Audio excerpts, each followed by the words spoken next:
Boa tarde. Nós vamos iniciar uma entrevista com a professora Vera Lúcia Jacob Chaves, da Universidade Federal do Pará. Ela é doutora em Educação, Conhecimento e Inclusão Social pela Universidade Federal de Minas Gerais, tem pós-doutorado pela Universidade de Lisboa e pelo Programa de Políticas Públicas e Formação Humana pela UERJ. É professora da Universidade Federal do Pará. É coordenadora atual do Programa de Pós-Graduação em Educação da mesma universidade. É pesquisadora com Bolsa Produtividade CNPq e diretora do Fórum de Gestão do Ensino Superior. Na universidade onde leciona, coordena o Grupo de Estudos e Pesquisa sobre Educação Superior, o GEPS, e é vice-coordenadora do GT11, aqui da Amped, que é o GT de Políticas de Educação Superior da Amped. Tem pesquisado temas como política educacional, políticas de educação superior, trabalho docente, gestão educacional e financiamento do ensino superior. Então, Vera, desde já te agradeço muito a oportunidade de dialogar com você sobre esse tema, que nos interessa muito e que compõe, então, esse dossiê da revista Linhas sobre Estado da Educação e Economia Política. Então, para começar, eu queria que você falasse um pouco sobre a sua trajetória de pesquisa e o caminho que você fez, então, do estudo sobre o financiamento da educação para o tema da financiarização da educação. O meu caminho de pesquisa está exatamente no único ponto que você não colocou aí quando você me apresentou, que é a minha inserção na Rede Universitas. Eu participo da Rede Universitas desde 1993, quando ela foi criada. É uma rede de pesquisadores do Brasil, de todos os estados da Federação, de instituições públicas e privadas, criada em 1993 e vinculada ao GT11 de Política de Educação Superior. Então, a minha trajetória de pesquisa está vinculada à Rede Universitas. E na Rede Universitas eu venho coordenando, nós desenvolvemos várias pesquisas integradas, e nos últimos 10 anos eu venho coordenando um eixo da pesquisa integrada, que é o eixo de financiamento da educação superior, junto com o professor Nelson Cardoso Amaral. A pesquisa que a gente começa a desenvolver sobre financiamento da educação superior, ela se dá após a minha conclusão de doutorado. O meu doutorado, a minha tese de doutorado foi sobre as feições da privatização do público na universidade pública, porque efetivamente nós identificávamos como professora da universidade que a universidade já vinha passando por um processo de privatização externa. E naquele momento, quando nós fizemos a tese de doutorado, você sabe que você nunca, na hora que você faz uma pesquisa, aquela pesquisa tem um objetivo, você atinge aquele objetivo, mas depois da pesquisa várias questões emergem durante a pesquisa que você não consegue dar conta, até porque não é o seu objeto naquele momento. Então, quando eu fui investigar sobre esse processo de privatização da universidade pública, me chamou a atenção uma das questões centrais, que era a questão do financiamento. E aí, após a minha tese de doutorado, eu resolvi dar continuidade à pesquisa, já tendo como foco o financiamento da educação superior. E a partir daí nós fizemos várias pesquisas em conjunto com o professor Nelson, fundamentalmente o financiamento da educação superior pública, pública federal. Por quê? Pela facilidade de acesso aos dados, porque nós trabalhamos com os dados do site Transparência Brasil, com os dados do site do Senado Federal, da Câmara do Deputado, e aí isso facilita também com o Censo da Educação Superior. Isso facilita a realização da pesquisa. Então, nós temos um banco de dados grande e que vem sendo sempre atualizado sobre o financiamento das universidades públicas federais e dos institutos federais. Mas o que me incomodava era eu ver esse movimento que começa em 2007, e eu comecei a acompanhar pela mídia, pela imprensa escrita, denúncias a respeito da organização de conglomerados na educação superior, de grupos empresariais que teriam entrado na Bolsa de Valores, que tinham aberto capital, e aí aquilo começou a me chamar a atenção e nós discutimos dentro do nosso pesquisa, quer dizer, a gente tem canalizado nossas pesquisas mais para estudar o financiamento da educação pública. Mas a gente precisa entrar nesse nicho, né, da educação superior privada, que, aliás, responde por mais de 75% da educação superior do nosso país, né, que é privada e, portanto, precisa ser investigada. E aí, eu comecei, então, desde 2009, a investigar sobre isso, né, primeiro me apropriar do que estava acontecendo, através dos sites, eu comecei a buscar informações, e o professor Valdemar Schizardi, em 2009, publicou um artigo na revista Educação e Sociedade, que achei interessante, e ele debateu esse assunto conosco dentro da Rede Universitas. E aí nós discutimos a necessidade que a gente teria de avançar a pesquisa para o setor privado. Nós não conseguimos estudar financiamento do setor privado, por quê? Porque é muito complexo, muito difícil e os dados, eles não conseguem ter acesso. Sim. Mas trabalhar com empresas de capital aberto era possível. Por quê? Porque como elas passam a ser empresas acionárias de capital com ações, elas são obrigadas a divulgar um relatório, elas são obrigadas a prestar contas para os seus acionistas. E aí, como elas investem no mercado de ações, nós poderíamos ter acesso aos dados via Bovespa. Então, é isso que nos estimula e que dá início à nossa pesquisa sobre esse processo. Nós publicamos um artigo ainda inicial em 2010 na revista Educação e Sociedade, e a partir daí a gente vem desenvolvendo pesquisas sobre essa questão. E sentimos a necessidade de estudar sobre financiarização, e dentro da Rede Universitas, então, nós temos um grupo grande. Nós começamos dando um mini curso na UMPED, lá de Pernambuco, sobre financiarização da educação superior. E desse mini curso, portanto, a partir daí nós começamos, então, elaborando o projeto. Nós acabamos de concluir uma pesquisa sobre a financiarização da educação superior privada e mercantil, investigando 4 grandes grupos empresariais que existem no Brasil, que é o Grupo Croton, o Estácio, o Grupo Ser Educacional e o Grupo Ânima. São os 4 grupos de capital aberto. Daí gerou-se já várias teses de doutorado, inclusive ganhamos o prêmio tese de um aluno que foi meu orientador de doutorado, onde ele estudou os 3 grupos, que foi o Grupo Ser, o Grupo Ânima e o Estácio, e tem uma outra estudante que fez o doutorado na Universidade Católica de Brasília, do qual eu participei como co-orientadora, onde ela vai estudar Croton, que é a Aline. Então, a gente também gerou várias dissertações, então tem uma pesquisa grande, e no momento atual nós estamos trabalhando com uma continuidade dessa pesquisa, estudando um outro movimento dentro do processo de financiarização, que é a inserção de grupos empresariais americanos no Brasil nessa perspectiva da financiarização, como o Grupo Laureate e o grupo que era DeVry, que mudou para o Widener e que agora, esses dias, foi comprado pela Estácio. Então, a gente vem estudando esse processo desde esse tempo, na verdade, desde 2009, 2010 que a gente começa isso. Então, eu queria aproveitar justamente esse seu gancho, para pedir para você comentar um pouco sobre a relação entre os oligopólios, então os fundos de investimento, empresas, bancos, com o Estado e os seus desdobramentos na definição das políticas públicas para a educação. Bem, essa é uma questão bem ampla. A relação do Estado com esses grupos empresariais que formam oligopólios no ensino superior é uma relação bastante profunda. Há uma inserção, eles são muito organizados, esses grupos eles têm, anualmente eles se reúnem em congressos, e são congressos caríssimos. Esse ano teve em maio em Belo Horizonte, a gente vem acompanhando.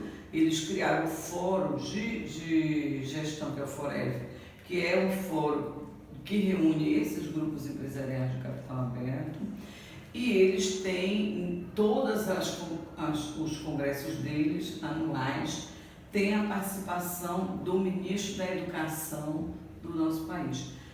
Isso não é de agora, Agora. isso já acontece desde quando eles se organizaram nesse fórum, desde o início, foi 2010. Então, todos os ministros dos governos, independente da cor partidária, vêm participando efetivamente.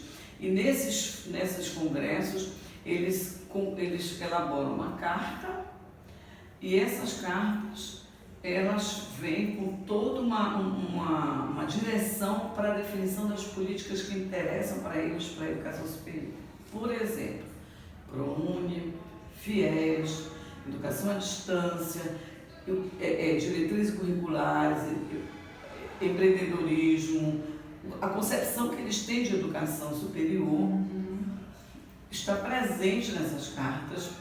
Eles apresentam essas cartas para os ministros da educação, para o Congresso Nacional. Eles participam efetivamente de todos os debates e todas as audiências públicas que tem no Congresso Nacional. A tese de doutorado da Aline, que ela estuda a Croton, ela analisou toda a atuação da Croton no Congresso Nacional, na discussão do FIES. Então, o que a gente observa? Quando termina uma carta, tem uma aluna nossa que fez uma dissertação de mestrado, onde ela analisou todas essas cartas e fez uma análise comparando as cartas com as políticas que vêm sendo implementadas pelo Estado brasileiro para esse setor. E é impressionante como você identifica, a materialidade das políticas a partir da demanda deles. Então, as mudanças que você tem na educação à distância, na regulamentação da educação à distância, no modelo de educação à distância, na abertura, que era 30% dos cursos presenciais que poderia ser modalidade à distância, a defesa deles é que seja 50%, e aí você vê que logo em seguida há um debate dentro do governo federal e aí altera-se a resolução, e assim sucessivamente. As mudanças no FIES também são feitas a partir das demandas deles, E eles têm uma inserção muito forte com o Estado brasileiro nessa perspectiva. Eles têm um poder político muito elevado, eles financiam campanhas de políticos que são os seus interlocutores dentro do Congresso Nacional, são os próprios deputados federais e senadores, e aí toda a política que é definida no Brasil para o setor da educação superior é política demandada por eles. Dá para dizer, então, que existe uma convergência de interesses? Existe. Eu não diria uma convergência de interesse, mas eu digo assim, que nós chamamos o lobby, O lobby privatista, ele funciona. Na verdade, não é um lobby. Se você analisar desde a época da Constituição Federal, o processo democrático no nosso país, depois da ditadura militar, que se instala o processo democrático no nosso país com a Constituição Federal, o lobby privatista estava presente, e é exatamente a partir da Constituição Federal que há uma regulamentação legal na oferta do ensino superior privado no nosso país, assim como a própria Lei de Diretrizes Básicas da Educação Nacional, que permite a exploração da educação por instituições, antigamente eram só as filantrópicas. A partir da LDB, com a abertura da Constituição Federal, é possível a exploração da educação por instituições de capital lucrativo. Então, não existe uma regulação no nosso país que impeça, por exemplo, que capital estrangeiro venha investir na exploração da educação enquanto mercadoria no nosso país. Houve em 2004, quando o Lula assumiu o poder, ele encaminhou um projeto de lei de reforma para as universidades. Nesse projeto de lei, ele criava um obstáculo para a abertura do capital comercial, que era a exigência de que, no máximo, o capital de uma empresa do setor educacional poderia ter a participação de empresas estrangeiras entre no máximo 30%. Isso criou uma tensão muito forte no Congresso Nacional e esse projeto nunca foi aprovado. Por quê? Porque não existe nenhum limite. Então, uma empresa estrangeira pode ter o capital, uma empresa nacional pode ter todo o seu capital formado por recurso de empresas estrangeiras. E a abertura delas no mercado da Bolsa de Valores possibilita isso. É a pulverização da propriedade que eles chamam. Eu queria saber, então, um pouco mais sobre como que essas políticas que estão sendo impulsionadas por esse movimento de financiarização implicam a educação superior pública e a educação básica no setor público, né? E aí, já emendando a pergunta, né, se as suas pesquisas têm permitido compreender como que esses capitais enxergam a Universidade de Educação Pública. Bem, veja bem, eu não sei se eu respondo a primeira, quero me lembrar da primeira do que a segunda. A primeira é sobre como que esse movimento, né, impulsionado pela financiarização, implica a educação na educação superior. Pública. Tem várias formas de aplicação. Eu vou pegar a primeira, financiamento. Né? Porque você observa, por exemplo, que durante o período de 2010 até 2016, 2017, com a mudança do FIES que teve em 2010, né, você tem um aporte de recursos significativos do fundo público para o setor privado. Chegando ao ponto de que em 2014, que foi o ápice desse movimento, a Croto retém um rendimento líquido mais de 70% do seu rendimento líquido oriundo do FIES. Então, há todo um deslocamento por pressão deles do fundo público, porque esse setor ele não cresce sem a ajuda do Estado, seja na parte da regulação, seja na parte do financiamento. Ele não cresce, ele não se expande só com a venda da educação, só com as mensalidades.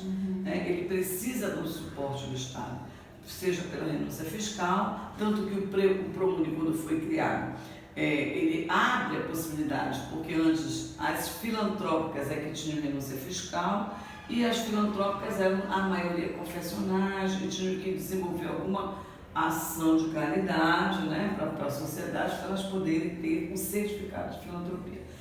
Com o ProUni, o governo, que é importante destacar, que foi criado em 2004, o governo abre a possibilidade da renúncia fiscal via o ProUni para qualquer empresa. Então, muitas que eram filantrópicas, elas saem da condição de filantropia porque era mais vantagem para elas de serem empresas não filantrópicas, lucrativas, porque elas teriam melhores condições de renúncia fiscal. Então, sempre há uma ajuda direta do Estado no financiamento e na expansão desse setor. Então, tanto que você vê que o governo ele cria políticas de expansão para a educação superior pública, como foi o caso do REUNI, mas você, quando vai ver os dados educacionais, você não vê essa expansão ter uma repercussão na mudança da relação público-privada. Essas instituições, elas, portanto, elas vivem de recurso público, daí porque elas defenderam, por exemplo, no Plano Nacional de Educação de 10% do PIB. Por quê? Porque era importante, e aí garantido no Plano Nacional de Educação, que o FIES fosse expandido também para a pós-graduação, também para o ensino médio. Quer dizer, a inserção delas em relação às públicas é sempre nessa perspectiva de aumentar o seu lucro. Qualquer empresa visa lucro, E essas empresas, elas visam lucro. Então, há toda uma pressão nesse sentido. Então, elas não estão muito preocupadas também com a universidade pública e há todo um discurso de que a universidade pública é muito mais cara do que a universidade privada. Mas não é pela competência, não é pelo modelo de gestão, mas é porque as universidades privadas não fazem pesquisa. Então, é importante destacar isso. Não é a finalidade delas produzir conhecimento, a finalidade delas é obter lucro. E aquilo que possibilita a redução do seu capital, um investimento muito pesado, elas estão fora. Então, daí porque elas buscam sempre cursos que tenham um retorno mais imediato, como os cursos tecnológicos, que são os que mais têm expandido no nosso país. E agora, mais recentemente, o que a gente observa é que elas estão se reconfigurando no mercado, como a própria Croto agora já se dividiu em 4, na verdade ela não se dividiu, ela expande a sua área de atuação para 4 setores, aí vem com a educação básica, via um olho que eles têm no capital, que é o livro didático, e compram as empresas, a Somos, por exemplo, que é uma das grandes empresas que fornece o livro didático, que ali tem uma dupla finalidade, que é ter lucro com a venda do livro didático e também ter uma inserção na formação das crianças e adolescentes que vão utilizar esses livros didáticos. Quer dizer, elas têm uma ingerência no currículo. Não é à toa, né, que o Todos pela Educação, que é esse grupo de empresários que atua, que tem inclusive sido chamado pela Rede Globo, porque a Globo faz parte desse grupo, para dar as entrevistas. Os grandes especialistas de educação que você vê hoje no país são do setor empresarial e ligados a Todos a Educação. Então não é à toa que eles estão aí sempre defendendo a mudança na base nacional comum curricular. Então há toda uma ação, tanto no ensino superior, eles aumentaram o seu lucro, como na educação básica, que é a questão eles estão preocupados com a formação também das pessoas, com a formação do jovem brasileiro. Então há toda uma organização muito forte, que é importante destacar que ela não é nacional. Ela está vinculada a todos os interesses do capital internacional, tanto que na educação superior também você vê isso, na formação da mão de obra da classe trabalhadora brasileira, para manter o nosso país numa relação de dependência eterna, economicamente e também na produção do conhecimento. Então deixa eu puxar aqui, voltar àquela questão que eu queria, que acho que você começou a responder, a partir das suas pesquisas, como é que esses capitais estão enxergando a Universidade de Educação? O que é a Universidade de Educação do ponto de vista desses oligopólios? A universidade, você fala pública ou a universidade do ensino superior mesmo? O ensino superior e mais particularmente a universidade pública, tendo em vista os programas agora, como por exemplo o Futuro e tal. Então veja bem, uma coisa é o objetivo, como é que eles enxergam a educação como mercadoria, como mercadoria que eles possam obter lucro. Então esse é um mercado que está aí disponível, você tem um índice de atendimento educacional do ensino superior muito baixo no nosso país, e aí isso gera que há uma demanda efetiva pelo acesso ao ensino superior, então há efetivamente um mercado para eles, então o interesse deles é na sua expansão. É como eu estava falando, essas empresas que você está chamando de oligopólios, que não são só os oligopólios, qualquer empresa que está no setor educacional, porque você tem inclusive tanto as que estão no mercado da Bolsa de Valores, que a gente chama de empresas de capital aberto, como as também que ainda são de capital fechado, que são ainda pertencentes a grupos de família, como a Unip, como a Uninove, então você tem ainda universidades do setor privado, que não estão com capital na Bolsa de Valores, mas que têm a mesma finalidade, que é a educação para elas é uma mercadoria rentável, e, portanto, por meio da educação, eles vão aumentar o seu lucro, vão obter lucro, porque a empresa tem essa finalidade. Então, todos os mecanismos que são necessários para a obtenção do lucro em qualquer empresa capitalista, eles fazem. Pagamento, redução do pagamento de salário de professor, então não é à toa que eles vêm demitindo professores, eles demitem professores doutores porque são mais custosos, eles também estão avançando agora na educação à distância, porque a educação à distância atende a uma massa de estudantes em maior quantidade de estudantes muito maior, e o custo para a educação à distância é menor, cursos tecnológicos são cursos de formação mais rápida, então eles buscam sempre isso. E um outro mecanismo que eles utilizam é o modelo de gestão, que é o modelo da governança corporativa, que é um modelo vindo das empresas capitalistas que tem essa característica de visar reduzir os custos, trabalhar com metas e resultados que são palpáveis. Então, independente das relações humanas, o que importa é esse modelo. E tem até o Instituto Brasileiro de Governança Corporativa. Então, essa é a meta deles. Agora, como é que eles agem em relação agora, nesse momento, o olhar deles para as universidades públicas e para a escola pública?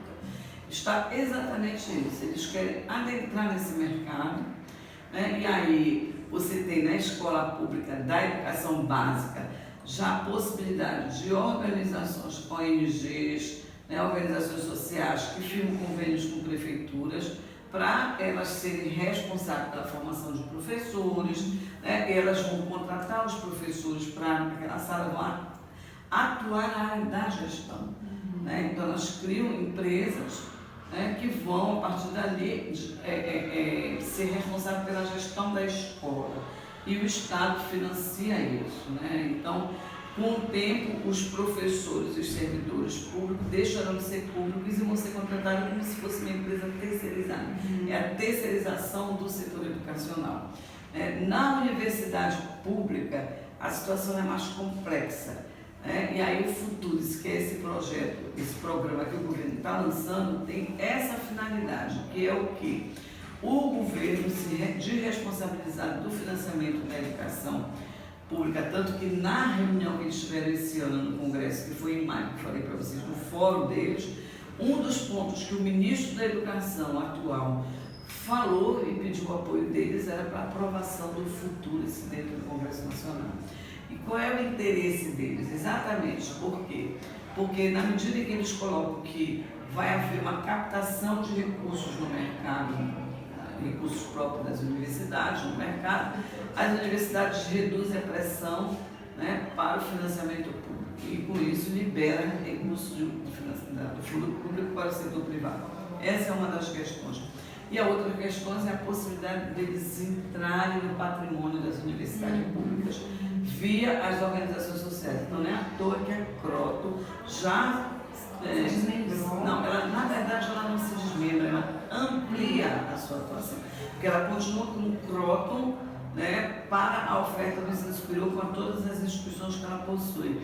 E ela amplia, criando agora um braço que é da gestão, que é para possibilitar ela fazer contrato de gestão para o setor público, para as universidades públicas, né? Porque no futuro está colocado que quem vai escolher a organização social que vai fazer o convênio, a parceria com a universidade pública é o Ministério da Educação, né? Então, eles estão o duplo interesse também de se apropriar do capital. Por quê? Porque o Ministério da Educação e agora na segunda versão o Ministério da Economia é quem vai decidir qual o patrimônio da universidade que vai ser vendido ou cedido para a organização social que vai administrar aquela universidade. Então, elas estão com uma ação muito forte nesse modelo de gestão da governança corporativa. E as universidades com Futuris, elas vão ser totalmente transformadas, né? Elas deixam de ser instituição pública, né? Elas passam a ser, porque elas passam a ser geridas dentro de uma lógica do fundo de financiarização. Eles criam 2 fundos, né? Que são fundos que vão ser, cujos recursos ali que vão ser captados, eles vão poder ser movimentados na Bolsa de Ações, né, que está dentro do mercado financeiro, e a universidade vai perder toda a sua característica, a sua natureza, né, na realização tanto do ensino como da pesquisa e extensão. A pesquisa só vai ser feita a partir dos interesses de quem pode pagar, e não de interesse público para o país, para o desenvolvimento do país. Nossa, Vera, então, e diante desse cenário, o que você pensa, né, a respeito dos movimentos de resistência que nós ainda precisamos construir para lutar contra esse processo? O que eu vejo nessa perspectiva? As pessoas, é o primeiro ano desse governo que vem com todas essas inovações, né, de alteração, inclusive atacando, que eu digo que o futuro em si não é futuro, né, é destruição da universidade pública, atacando a universidade pública. Eu vejo que junto com ele vem todo o movimento do neoconservador no nosso país, né, que agora sempre existiu o conservadorismo, né, mas agora eles assumem uma nova feição, eles estão avançando no processo de ocupação dos espaços de poder, né, e a sua atuação, portanto, está sendo agora muito mais explícita e muito mais forte, né, na área do setor público. Então, junto vem toda uma ideologia, né, que a escola sem partido tem essa finalidade, e eu vejo ainda que os movimentos sociais, o movimento dos professores, dos estudantes, tem reações, tem existido, né, mas muito pontual, ainda de uma maneira muito frágil, e acho que aquilo que o Boaventura falou um pouco na abertura, né, que o medo se espalhou muito na nossa sociedade, que a esperança precisa superar o medo. Então eu vejo uma paralisia das pessoas, talvez ainda assustadas, porque não tinham a dimensão do avanço desse neoconservadorismo na sociedade brasileira. E aí eu penso que as reações ainda estão muito frágeis, pequenas e pontuais. Em alguns estados, como Santa Catarina, você vê Sim. É uma reação mais forte, dependendo do local, de situações específicas que ocorrem naquele local, você tem uma reação mais forte, mais pontual. Nós tivemos dois grandes movimentos quando foi anunciado o corte de recursos para as universidades públicas, né, que em média cortaram 30%. Então, veja bem, agora eles já anunciam na imprensa, né, que o corte já foi retomado, ou seja, o recurso da universidade já vai ser liberado para todas as universidades, junto com uma nova versão do Futuris. Então, é tudo muito bem articulado, muito bem pensado. E aí, os estudantes foram à rua no mês de maio, tivemos um movimento de massa, mas parou por aí. Você vê que vem as férias, vem o segundo semestre, há um recuo do movimento, muito também articulado com esse avanço do neoconservadorismo na sociedade brasileira. Isso que eu penso, é preciso reagir, é preciso lutar e é preciso que acho que os sindicatos e a UNE e a UBS e o movimento estudantil precisam construir uma unidade muito grande, né, para que possamos organizar essa luta de uma forma mais efetiva e organizada, e não pulverizada, certo? Um lugar ou outro, porque enquanto for assim a gente não vai conseguir barrar esse processo de avanço do neoconservadorismo, da mercantilização e da destruição da educação pública no país. Porque agora eles atingem não apenas as universidades públicas, não apenas o ensino superior, mas o olho deles agora é no ensino médio, é na escola básica, que já está avançando o processo de expansão privada da educação básica, né? Por várias formas. Como eu falei para vocês, uma é o livro didático, certo? Que é importante para eles porque mexe com a questão da ideologia, né? E via outros mecanismos que eles vêm utilizando, como software para as escolas de educação básica, material didático para as escolas de educação básica, né? E as parcerias público-privadas com essas ONGs, com a Fundação Ayrton Senna, com bancos, né? Com o setor financeiro. Então, é um avanço muito grande e a gente precisa efetivamente se organizar para barrar isso. Eu acho que uma das finalidades da minha pesquisa, das pesquisas que eu venho realizando, era essa perspectiva de deixar mais público, de que as pessoas se informem, porque são questões que só uma pesquisa que vai a fundo, que vai levantando todos esses dados, né, é que é possível alertar as pessoas, porque quando a gente fala da financiarização e mostra todo esse processo que vem acontecendo no ensino superior, o que a gente observa é uma parte dos pesquisadores não se deram conta disso, né? Porque cada um faz a sua pesquisa, cada um está no seu mundo, no seu local de trabalho, não se apercebe do avanço que vem acontecendo, né, desse processo de mercantilização da educação superior. Então, acho que as pesquisas na área de política, a meu ver, têm essas finalidades, né, que é de denunciar, né, estudar, aprofundar os dados, levantar documentos, né, para poder denunciar o que vem acontecendo em política, para que a gente possa, a partir daí, né, dar elementos para que os movimentos possam se organizar para se contrapor e resistir. Até porque essa não é uma pauta só da educação, é uma pauta da sociedade como um todo, né? Da sociedade brasileira. Então, eu queria te agradecer muitíssimo a sua gentileza, a sua generosidade, a contribuição e obrigada. Espero que tenha